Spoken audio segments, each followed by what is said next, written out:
Nos achats de produits neufs notamment, eh bien, ils ont un impact considérable en termes d'empreinte écologique. Aujourd'hui, on est sur des stations où les potelets d'accroche des vélos sont tous branchés à l'électricité pour charger les vélos électriques qui sont présents sur ce nouveau service.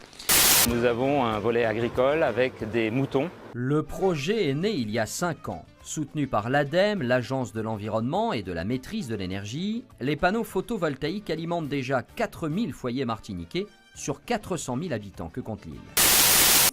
À lui seul, le bassin du Congo représente 10% de la biodiversité mondiale.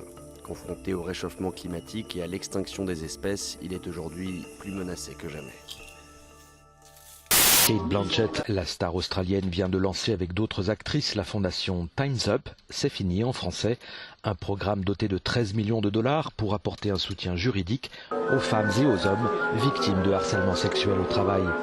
Et pour la première fois, effectivement, le diesel représente moins de la moitié du marché, 47,3% exactement. C'était plus de 52% l'année d'avant et surtout les 3/4 du marché en 2012. Ça profite surtout à l'essence qui émet plus de CO2. Ça n'est pas une si bonne nouvelle que ça pour l'environnement.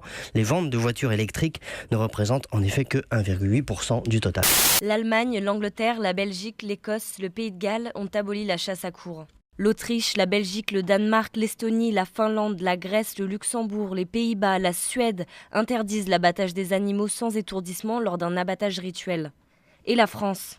Il y a une application développée par des chercheurs de l'université d'Alicante en Espagne, utilise le Wi-Fi du téléphone portable pour envoyer un signal de détresse. Ça accompagné des coordonnées GPS et ce signal pourra être capté par des sauveteurs à plusieurs kilomètres de distance, sans internet et sans réseau cellulaire.